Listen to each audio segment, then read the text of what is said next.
Olá, irmãos, olá, amigos, que a graça e a paz do nosso Senhor e Salvador Jesus Cristo esteja no coração de cada um de vocês. Eu sou o pastor Edson Gonçalves e estamos iniciando neste momento o nosso comentário da leitura dos textos da Palavra de Deus que se encontra nos 5 primeiros livros da Bíblia, conhecidos como Torá na cultura judaica ou Pentateuco na cultura cristã. E nós estamos fazendo a leitura do texto de Números, livro de Números, que é o 4º livro da Bíblia, capítulo 16 até o capítulo 18. E esta porção é conhecida como Corá ou Coré, na linguagem traduzida para o português. Se você já é inscrito no nosso canal, seja bem-vindo. Se você ainda não é inscrito, também seja bem-vindo. Inscreva-se, caso não seja inscrito. Compartilhe este canal com todas as pessoas que você conhece. E, principalmente, não deixe de colocar o seu like, o seu joinha, o seu gostei, para que o robô do YouTube possa entender que este vídeo é relevante e aí indicar este vídeo para outras pessoas, a fim de que a palavra de Deus possa continuar sendo pregada aqui neste lugar. Vamos então iniciar o nosso comentário.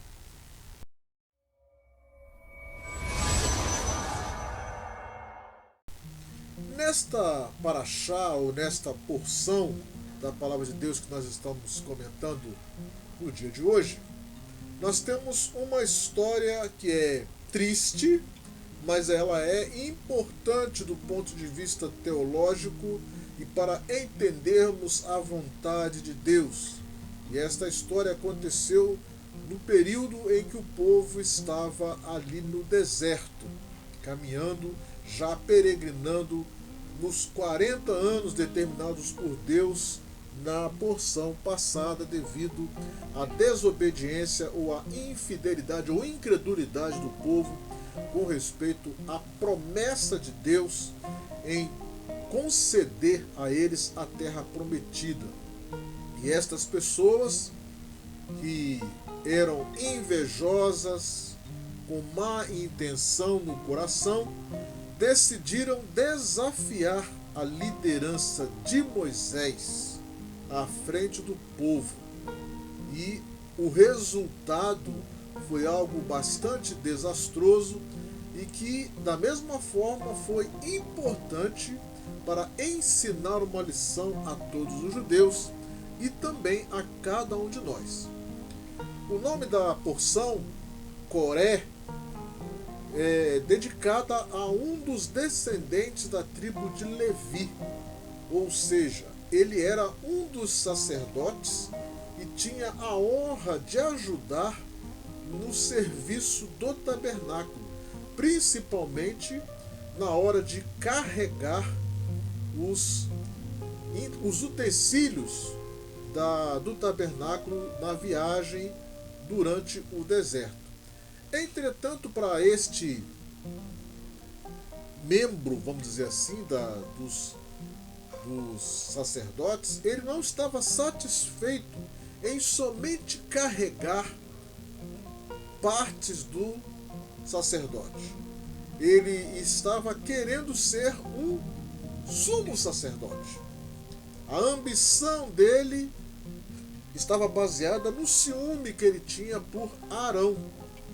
E ele então consegue conversar com dois dos que também estavam insatisfeitos, Datã e Abirão, e eles, juntamente com um outro rapaz, tal de On, filho de Pelete, e mais 250 pessoas, resolvem reclamar de Moisés e Arão. E eles chegam e questionam para Moisés: por que vocês deveriam ser os nossos líderes? Por que você, Moisés, deveria ser o líder e Arão deveria ser o sumo sacerdote? todo judeu é considerado por Deus como um especial. Então por que vocês acham que são melhores do que todo mundo?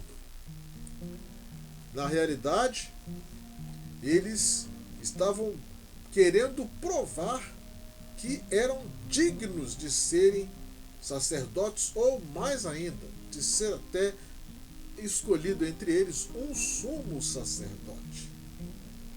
Então, o que eles fizeram? Prepararam uma oferta de incenso para trazer até o tabernáculo. E nós sabemos que esta oferta é uma oferta bastante especial. E aí, neste caso, também Arão prepara uma oferta e todos eles ficam ali ao lado do tabernáculo, segurando os seus incensários. De repente, a terra se abre e engole aqueles que se rebelaram contra Moisés: Coré, Datã e Abirão. E surge também um fogo e consome todos os 250 homens que estão tentando fazer ali aquela oferta de incenso. Este episódio acontece à vista de todo o povo e fica claro para eles que Moisés é o verdadeiro líder nomeado por Deus e que apenas Arão e seus filhos têm permissão de trazer a oferta de incenso diante do Senhor, sendo que Arão é o sumo sacerdote, podendo adentrar no Santo dos Santos. Mas, mesmo diante de toda essa situação, alguns judeus ainda reclamam e culpam Moisés e Arão por ter acontecido aquela tragédia. E aí Deus manda uma praga que começa a assolar aquelas pessoas e muitos morrem. Arão corre então para trazer a oferta de expiação pelo pecado do povo. E aí a praga para. Deus ainda faz mais um milagre para provar que a família de Arão é a única verdadeira escolhida para ser sacerdote. É quando o cajado de Arão, que era um galho seco, milagrosamente começa a produzir amêndoas maduras, além de florescer. Quando todos aqueles judeus veem este fenômeno, o galho que era morto, que estava morto, sem vida, de repente brota, fica claro que Arão é o sumo sacerdote escolhido por Deus. Nós podemos aprender de lições ou de lição deste texto para as nossas vidas nos dias de hoje. Depois que os hebreus clamaram por libertação, diz a Bíblia que Deus ouviu e designou Moisés para libertá-los. Ao seu lado foi Arão como boca de Moisés, e da mesma forma também escalado por Deus. Entretanto, após a libertação, Deus percebeu que precisava entregar ao povo uma lei para que eles pudessem seguir os seus mandamentos e se transformar numa nação organizada. Entretanto, esta lei ela não caiu muito bem aos ouvidos de alguns representantes do povo. E aqui, no caso que nós estamos analisando, o 10º mandamento era algo que desafiava muitas ambições egoístas além do limite. O mandamento que dizia que não deveríamos, ou que o povo não deveria cobiçar as coisas do próximo, a casa do próximo, a mulher do próximo, os animais do próximo, também a posição, nada do que fosse do seu próximo deveria ser cobiçado, estava aqui sendo notoriamente afrontado por aquelas pessoas que não aceitavam a posição de Moisés e Arão. A ambição equilibrada, ela serve para nos impulsionar a atingir os nossos objetivos. Mas uma ambição em demasia, ela é muito nociva. Nós não podemos viver uma vida de conformismos. É necessário, em algum momento, nós querermos alcançar posições mais elevadas, uma promoção no trabalho, uma condição de vida melhor, uma casa melhor, uma roupa melhor, nos apresentarmos melhor perante a sociedade, ter um estudo melhor, ambicionar algo que venha nos capacitar a estar bem posicionados em algo equilibrado. Entretanto, esta ambição ela não pode ultrapassar os limites da normalidade e do equilíbrio. E foi nesse sentido que Coré, Datã e Abirão, acompanhados por On, um outro encrenqueiro, vamos dizer assim, e mais 250 simpatizantes, resolveram questionar a posição de Moisés e Arão no comando do povo. Eles achavam que eram capazes de conduzir a nação pelo deserto da mesma forma, ou melhor, que os dois irmãos. Mas, na verdade, eles estavam questionando o mandato de Deus, criando confusão e incertezas no meio da congregação. Da mesma forma aconteceu com Samuel, quando o povo resolveu requerer para si um rei, semelhante ao que acontecia com as outras nações.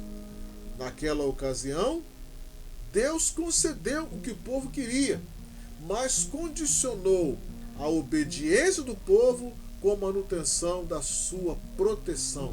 Deus então entregou para eles: já que vocês querem um rei, está aqui um rei. Mas se vocês não seguirem os meus estatutos, não me obedecerem como seu Senhor, as outras nações terão vitória sobre vocês. Aqui, neste episódio, Deus não abriu mão e não deixou que houvesse uma manipulação da sua vontade em detrimento da vontade de alguns. Na segunda carta do apóstolo Paulo a Timóteo, no capítulo 2, a partir do versículo 8, nós temos a orientação de que não devemos dar ouvidos a pessoas que tentarão perverter a nossa consciência de ouvinte, tentando nos afastar da justiça de Deus manifestada em Cristo Jesus. Jesus é o escolhido de Deus para a salvação de todo aquele que crê. Por isso, devemos suportar toda e qualquer provação a fim de termos a herança prometida em seu nome. Muitas vezes somos questionados pela nossa crença, somos questionados por aceitar o sacrifício de Jesus, somos questionados da veracidade da palavra de Deus, somos questionados em várias situações, mas a palavra de Deus não nos dá autorização para questionar a vontade de Deus.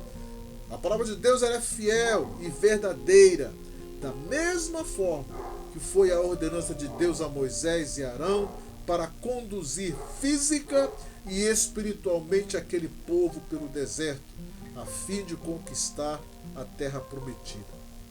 Aqueles que duvidaram ou tiveram atitudes desrespeitosas contra a vontade de Deus, ficaram pelo caminho.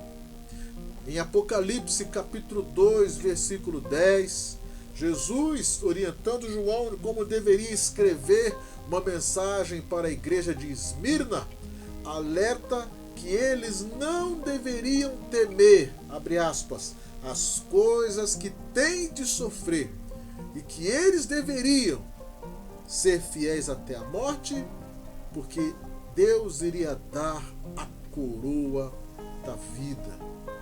Então, nós aprendemos que este trecho da Torá, esse trecho do Pentateuco, nós aprendemos que não vale a pena lutar contra a vontade de Deus. Ter ambição é algo bom, desde que não desejemos ultrapassar o espaço do outro e muito menos questionar o que Deus determinar em sua palavra. Que o exemplo que nós observamos, que nós lemos, da punição destes homens no deserto, sirva de alerta para que sigamos as orientações de Deus e não darmos ouvidos a pessoas que só pensam em seu benefício próprio. Vamos orar? Senhor Deus e Pai, graças te damos, Deus querido, por termos a oportunidade de lermos mais uma vez a Tua palavra e de tirarmos lições para as nossas vidas. E nesta oportunidade podemos ver que muitas pessoas não aceitam os Teus estatutos, não aceitam a Sua palavra, não aceitam aquilo que Tu determinas e sofreram por causa disso e sofrem por causa disso. Pai querido, nós queremos pedir a Tua orientação para que no nosso dia a dia possamos eliminar do nosso meio toda dúvida, toda aquela palavra que vier a tirar-nos a atenção das Tuas ordenanças, todas aquelas pessoas que tentarem nos tirar da nossa fé, questionando que aquilo que nós cremos não é verdade. Pai querido, nos dê uma oportunidade de resistir, sermos fiéis até o fim, para que possamos receber de Ti a herança prometida. Esta é a oração que fazemos, agradecidos a Ti, no nome do Senhor Jesus. Na próxima semana, nós iremos comentar o trecho que vai de Números, capítulo 19, até o capítulo 21, versículo 1. Você, meu irmão, meu amigo, minha irmã, minha amiga, você também é convidado. São convidados para estar conosco, participando deste projeto de comunhão e de divulgação da palavra do Senhor. Que Deus abençoe a tua vida e que Deus abençoe a vida da tua família, no nome do Senhor Jesus. Amém.